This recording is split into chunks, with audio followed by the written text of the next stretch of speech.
introduce? Okay. Let's go on the eighth grade. Listen, I'd like to introduce to y'all Miss Caldwell. She is a vocalist and a performer, so that is her career. Those of you that are talking, please listen. Miss Caldwell gets paid, usually, hopefully, for her time as a performer. And so a lot of you who are thinking maybe about that as a career choice or wish you could make that as a career choice, Miss Caldwell is a living, breathing example of the fact that it can be done. So, she, though, however, is here and is kind enough that we are not paying her. So this is not like she has nothing to do and she's just coming in because she's bored. She could be using this time to be paid to do something else, but she's here as an effort from the North Charleston Cultural Arts Program to bring arts into the school. And so Ms. Pageant and Ms. Adams and your 8th grade teachers have worked hard for a lot of things, especially to give y'all the opportunity to go to Porgy and Bess. But if you're not able to do it, Ms. Caldwell is also going to explain a little bit about the Gullah culture, about the music, about the content of Porgy and Bess.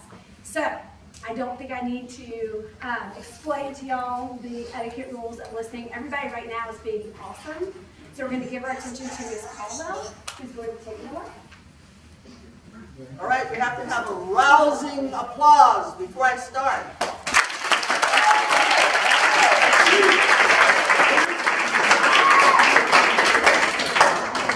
Don't stop. Don't stop.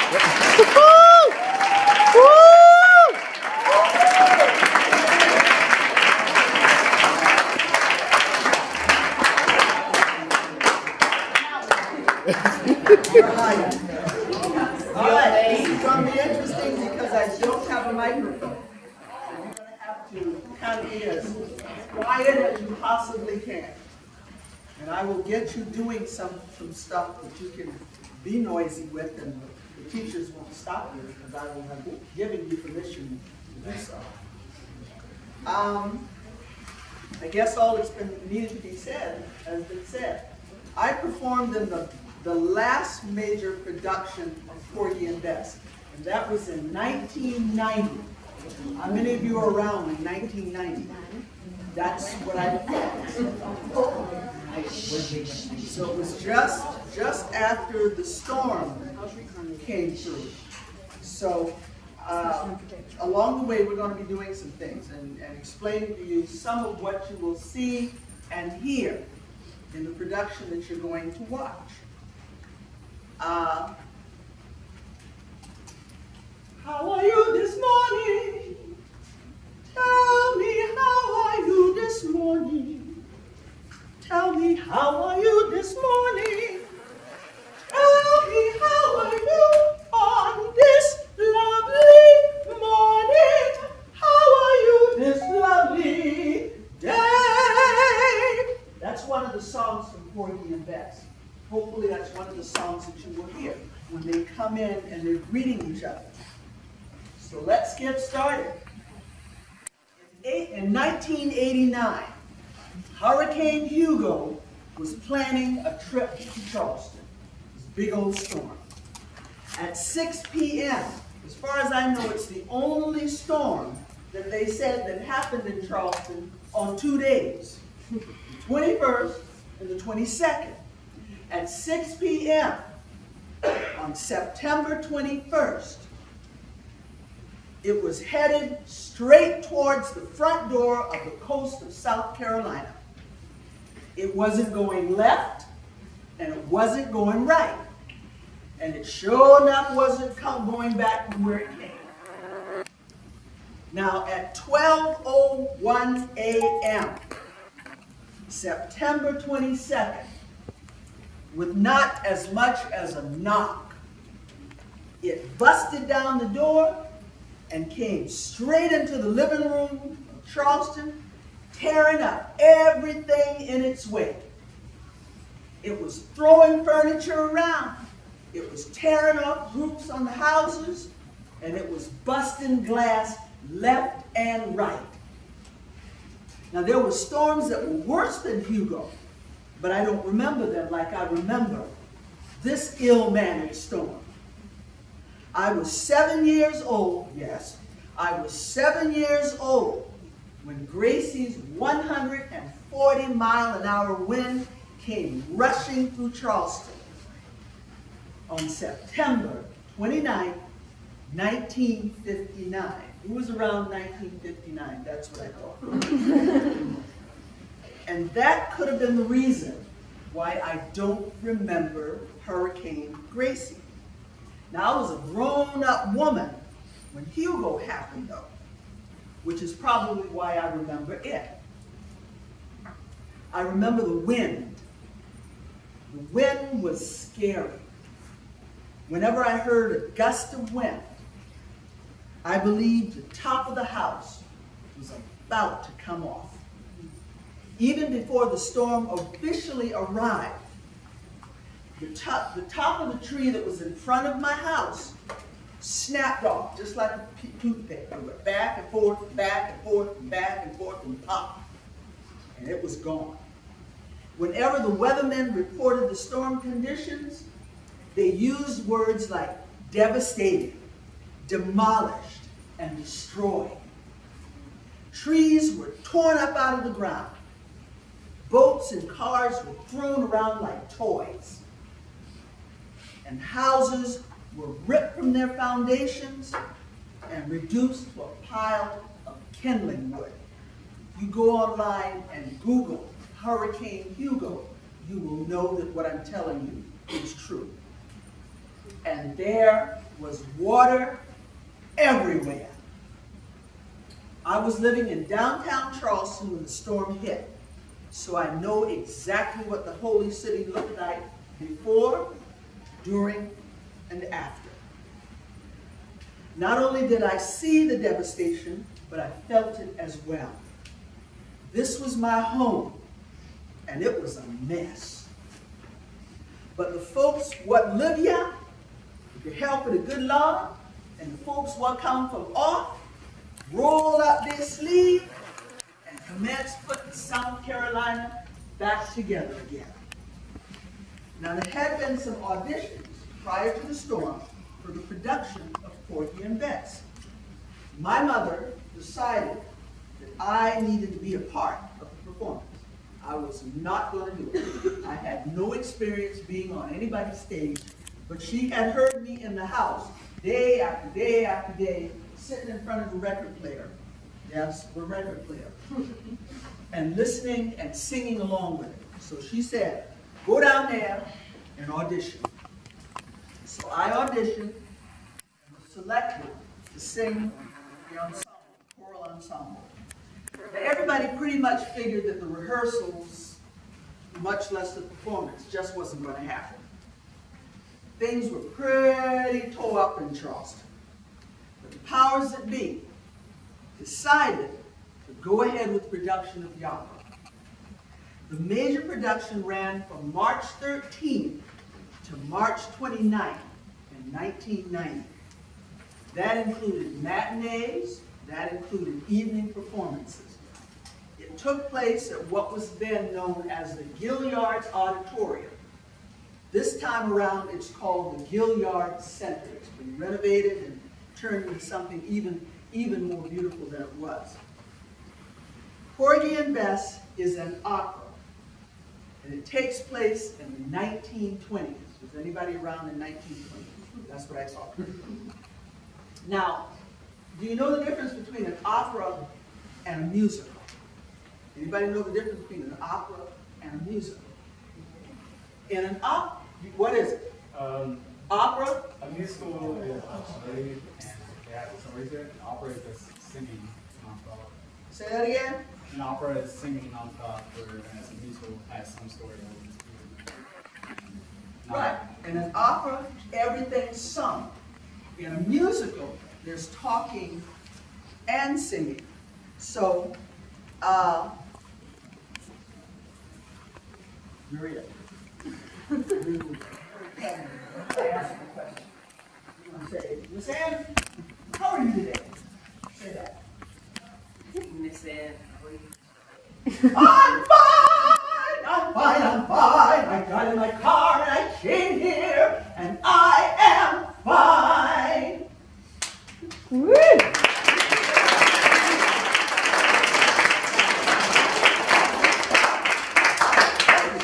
That's what musicals do. They might be talking, and all of a sudden somebody bursts into song. Now, with an opera, who's got a, what guy has a school yet? You could end up on YouTube. Oh, baby. No. They're lying. No. Someone's at the door, go see who it is. You can do it. Y'all give a round of applause. Come on, baby. Come on.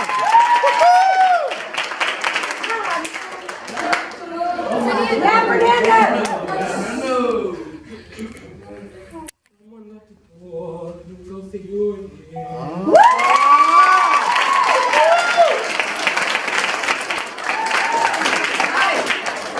So in answer to that, I would say, I'm going to the door! Oh my gosh! Oh my gosh! Oh my gosh!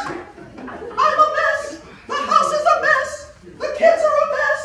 You're a mess! And it's your mother!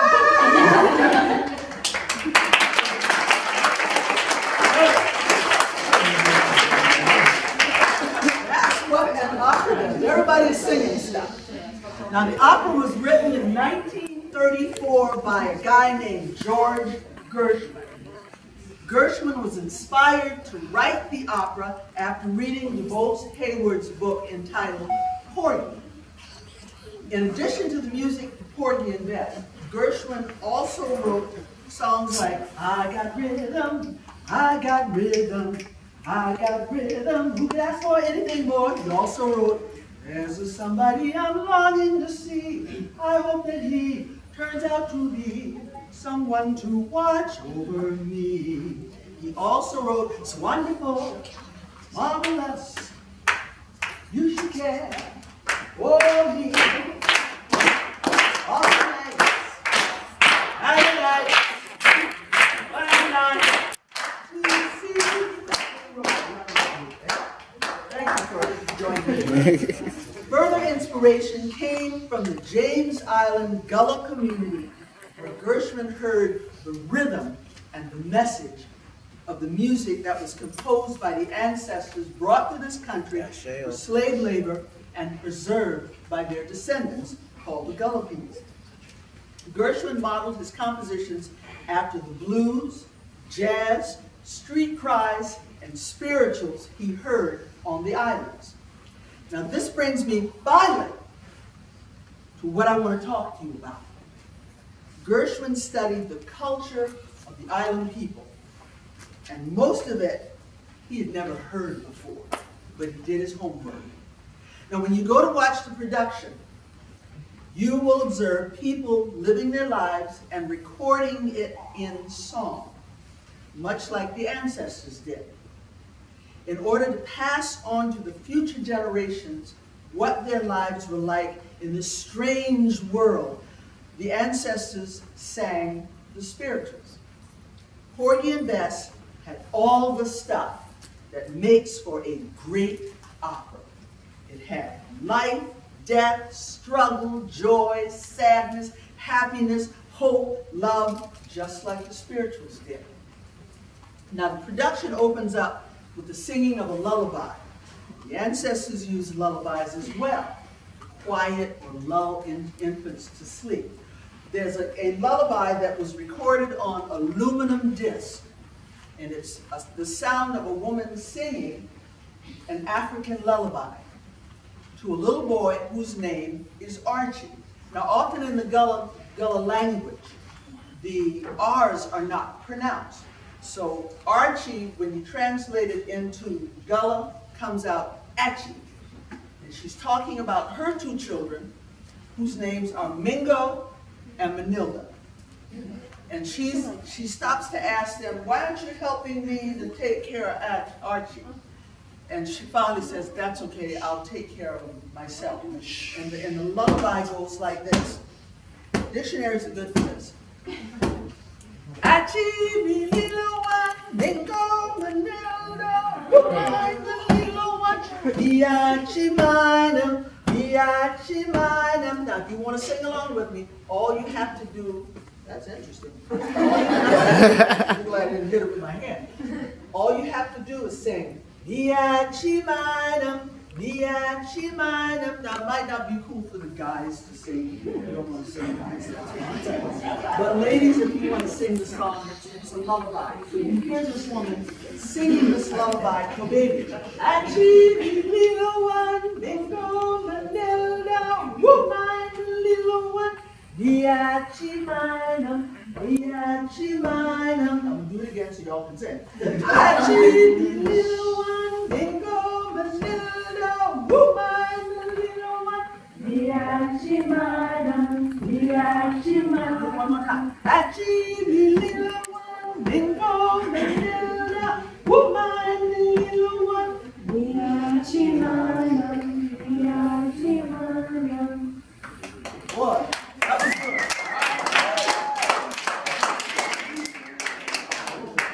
I'm sure you sing louder than that at home, but that's okay. Now, the first song in Porgy and Bess, it's probably hot summertime, and the living is easy. You ever heard the song? The shine jumping, and the cotton is high.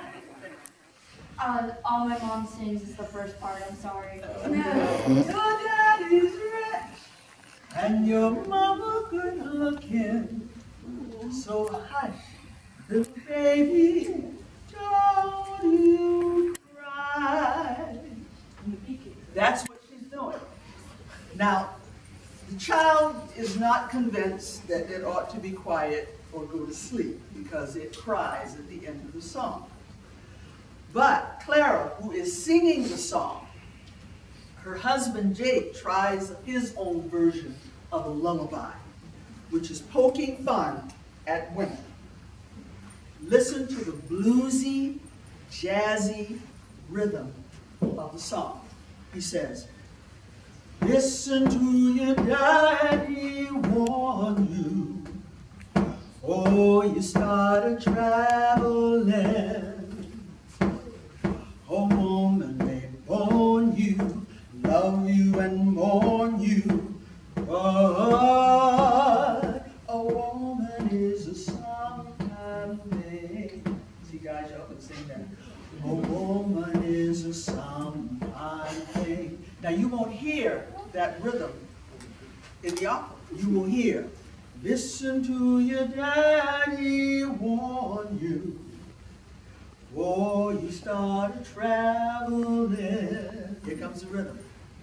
A woman may born you, love you and mourn you, but a woman is a sometime thing. That's not true. A woman is a sometime thing.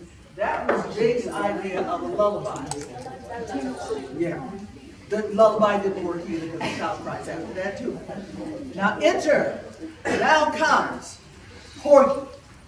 Porgy enters. He is trying to start a crap game, and Porgy is crippled in the production. In fact, he goes around on a cart pulled by a mule because he doesn't walk. So you hear Honeyman, who is AKA Peter, off in the distance. Peter is a street vendor. You ever heard street vendors? You have, I can tell. You look like you did. Yeah. Me? Yeah. Say me again. I have to do things in threes. Me. You. Me. Say me. Thank you. Now, long before TV infomercials and Facebook and Twitter and websites, merchants would walk the streets selling their products. The street vendor would chant what he had for sale. So if he had, say, strawberries, and he wanted everybody to know that he was selling strawberries, what do you think he would do? Say we had strawberry. But it was cool the way we did it. He would go, strawberry, strawberry. And yeah, cherries. Cherries. Cherries. What if an automobile salesman wanted to walk around telling people he was selling automobiles? What would he say? What would he say? Automobiles. I got Lincolns. I got Lexus. I even got a Ford. That's what he would do. And Gershman heard this in the streets. Crown enters. Crown is the big bad dude. He's a big, good-looking, rough football player looking guy. Yes, ladies, when I did the production in 1980, nobody had to tell you who Crown was. Crown walked in and everybody went. He was the big guy. He was Bess's boyfriend. Crown comes in and he's buying whiskey and Happy Dust. What do you think Happy Dust is? What kind of drug? Happy Dust. Happy Dust was cocaine. Now Crown buys this stuff from a local dealer whose name is Sport and Life. The Sport and Life sells the whiskey and drugs. You will see Sport and Life. He's one of the main characters in this. We got Porgy, Bess, Sport and Life, Crown, so fall, and Honeyman, who's Peter. Now, the women don't like Bess because she's, possibly. They don't like Bess. And when you go see the production, you'll see why they don't like Bess. She didn't do anything to them. They just don't like her. But Porgy, who is a community nice guy, defends Bess. Now the characters maintain their sense of community, just like the ancestors did in the praise houses and camp meetings. Now during the course of the crap game, Crown kills Robin. So he's got all the stuff that makes for a good He kills Robin Cottonbook. Crown leaves town to avoid being arrested for murder. Now the police are looking for a murder suspect. Everybody takes cover behind doors. Bess has nowhere to go. Now, it was, and in my reading of the history, that the paddy wagon, whenever they were coming out to look for the suspect, the paddy wagon would roam the streets looking for a suspect. And if they couldn't find the suspect A, anybody who was on the street became a suspect. Yes, anybody became a suspect. So everybody took cover. Bess had nowhere to go.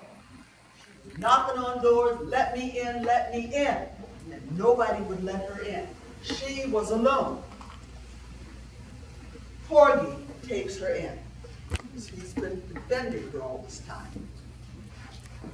Now, Serena, who is Robin's wife, the reality of the sudden death of her husband begins to sink in. And they ask her a rhetorical question. You know what a rhetorical question is. That's a question we already know the answer to. And remember, everything is sung in the opera. So she asks a question. Where is Brother Robin? The part I wanted to sing the first time. So all the residents respond. He's a gone, gone, gone, gone, gone, gone, gone. That's 7 times. Can y'all do that? Are we ready? Count them out 7 times. Where is Brother Robin? He's a gone.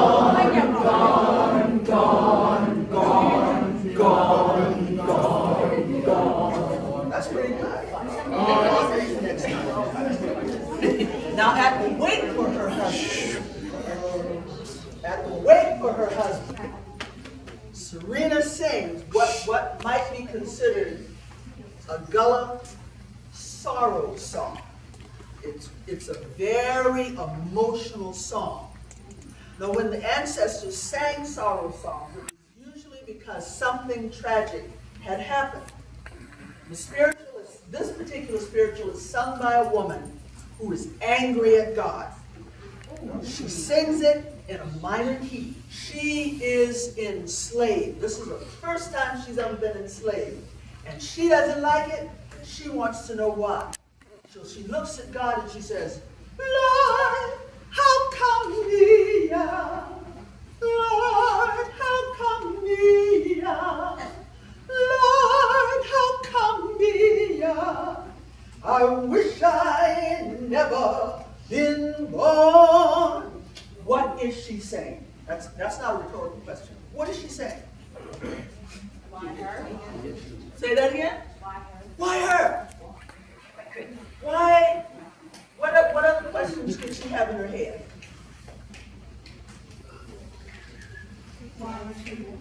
Why am I here? That's another one. And she says to God, I wish I had never been born. That she is in sorrow. The ancestors were telling us things about not just where they lived and worked, but how they felt. And you'll see that in the production when you see it. When you listen to the opera, which is sung in English, ask yourself, what are they saying? Serena sings the song, My Man's Gone Now. She says, my man's gone now, ain't no use in listening for his tired footsteps climbing up the stair. All right, what is she saying? What's she saying about her husband? Huh? How long is he going to be gone? Forever. Does she feel happy about that? No, that's what you hear in the opera. You will hear the minor chord. If they do it the way they did it Uncle's French years ago, you'll hear bum bum bum bum bum bum bum bum bum bum bum bum. I love that because I can feel it. She is saying her man is never coming back because he's dead. He was murdered and his murderer got away. Even with the help of the community around her, she doesn't have enough money to bury her husband. And when she had no more words to express her grief and her anguish, she did what the ancestors did to express their grief and anguish. You know what they did? They did something called moaning. Moaning has no words. Moaning is just sound. But in the production, she goes,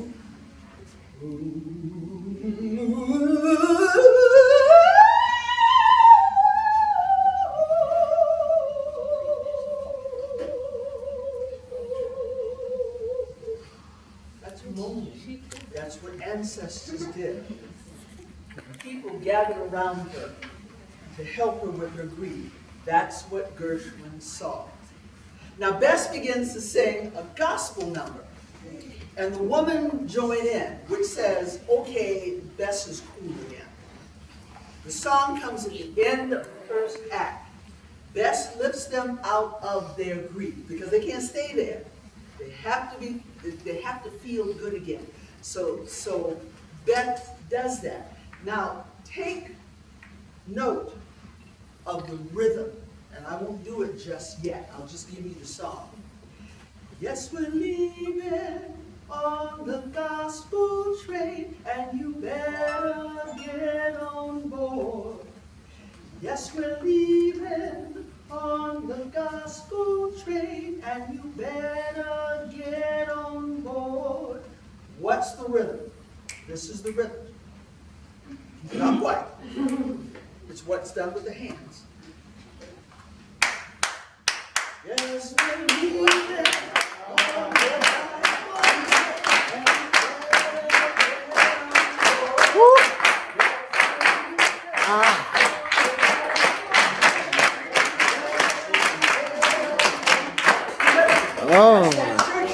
That's the low country children. They woke up. You know what it also sounds like? Woo. You know what it also sounds like?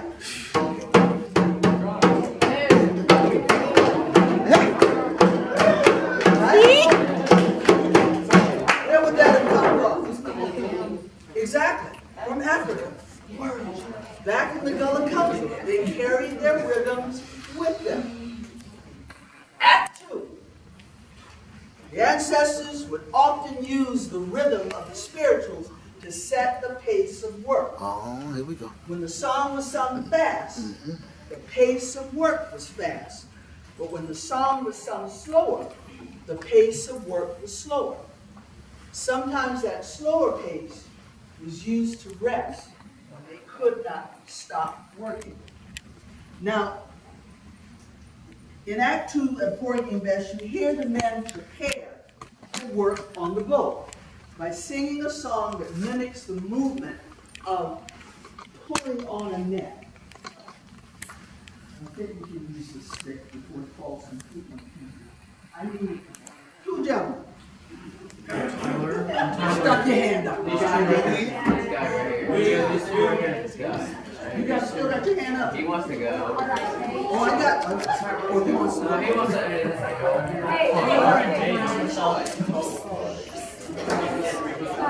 You take one end, I want to take the other end. There's a song they sing that mimics the pulling of the net.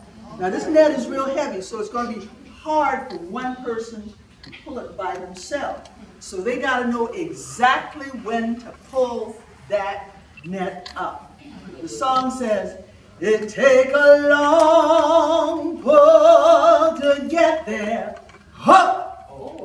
All right now. Yes, you gotta say, huh! Yes! Huh! Huh! Huh! You wanna haul back and huh! So that's what has to happen when they pull the net back. This is a heavy net. Ready? It takes a long pull to get there. Huh.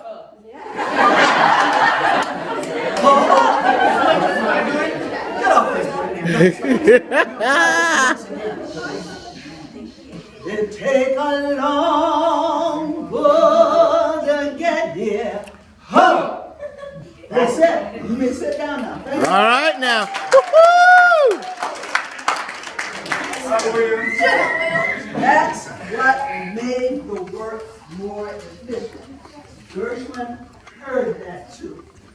Now Jake's wife, Clara, is warning him not to go out in the boat because it's storm season. And they're real bad storms. He tells her, I need the money, I gotta go to work. Now Porgy hears this. And Porgy's so happy he don't have to deal with her. Because he's single. But now he got a girlfriend. So he bursts into this song that says, "Oh, I got plenty of nothing, and nothing's plenty for me. I got no car, got no mule, got no misery." Why is he talking like that? Because he is in he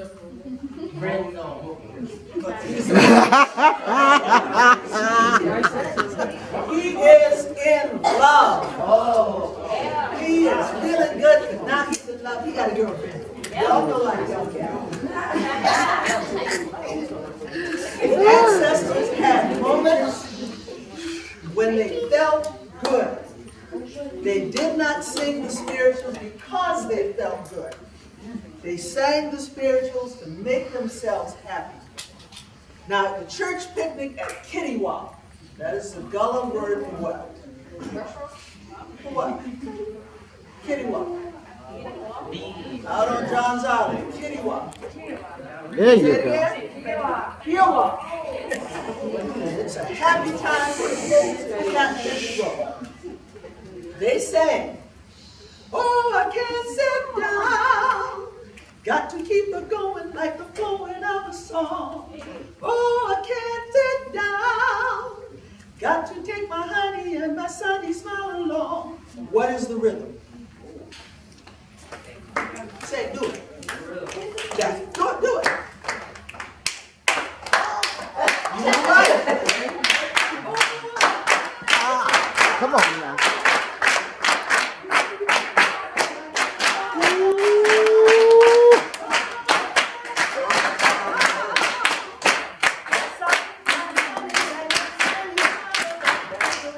boy, that's some low country children. That rhythm. Now, they kept on singing these songs. One of the songs that they sang is I Ain't Got No Shame. I ain't got no shame, doing what I like to do. I ain't got no shame, doing what I like to do. I ain't got no shame, who ain't got no shame? I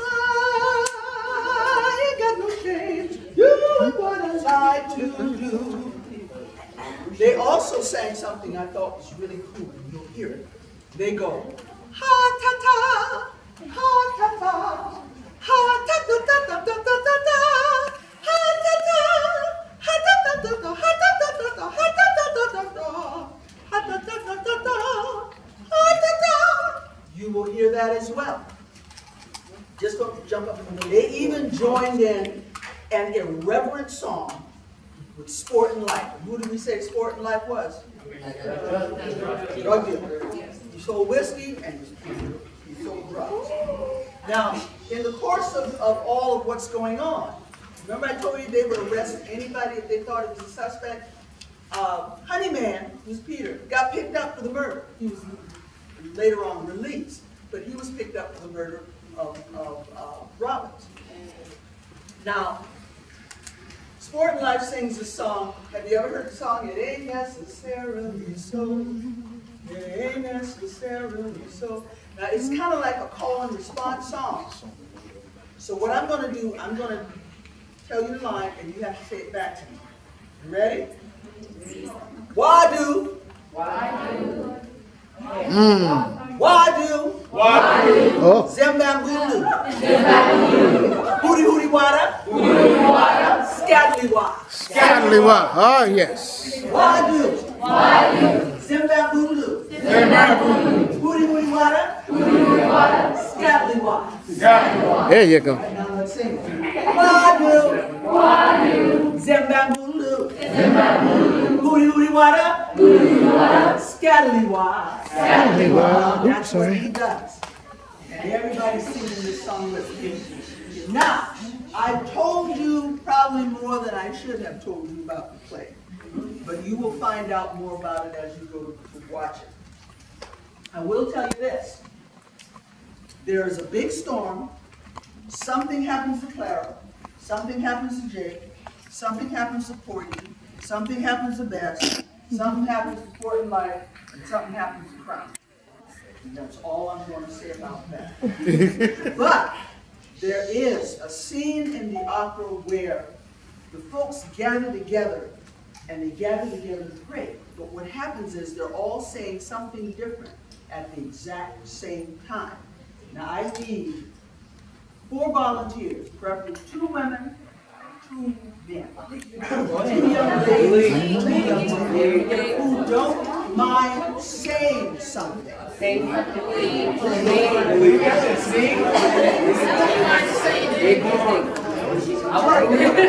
That one in the pink. Take the one in the. All right, we on them last few minutes. Let's get it. All right?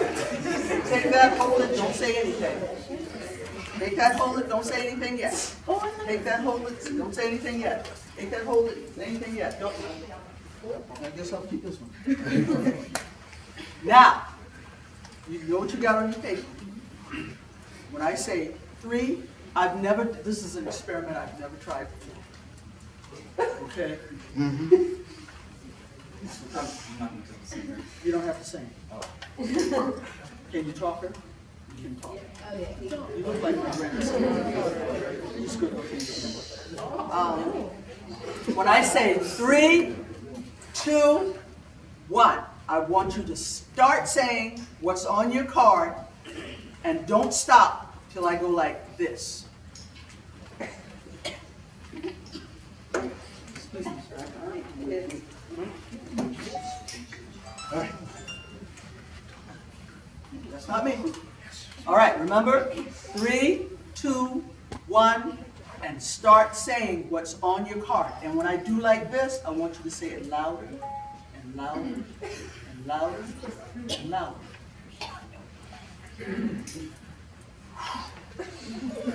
3, 2, 1, go! Jack and Wow, wow, Jill. wow. Jack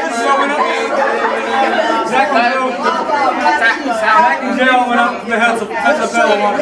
Jack and Jill went up the hill to fetch a pail of water. Jack and Jill went up the hill.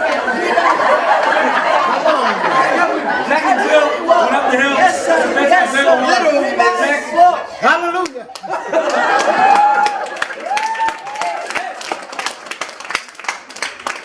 Thank you very much. Woo. That's all you have to do. Woo. Woo.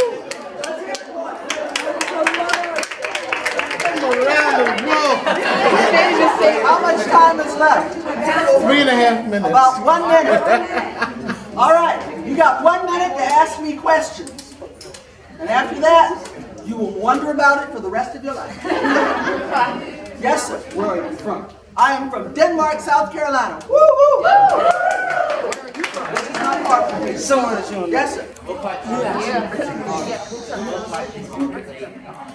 I was in the choral group. I sang with all the other people. The principal sang all the lead stuff. Before they go to lunch, can we get like a group picture? Alright,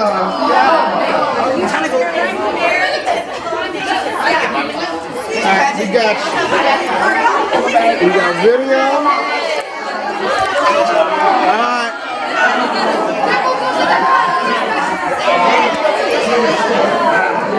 See this? And you might want to be up here on this.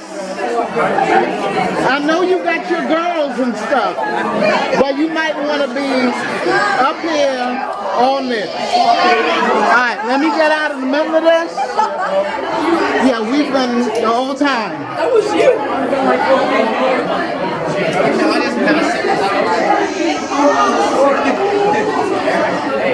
We'll just deal with it from the back. We'll deal with it from the front. Wow. 2, 1. Now, everybody, while you're sitting right there, everyone turn to Miss Caldwell and quietly, don't scream it, say thank you. 1, 2, 3. Thank you. Thank you so much, Miss Caldwell. The quietness, the pandemonium. Go ahead, girl. Rock it off.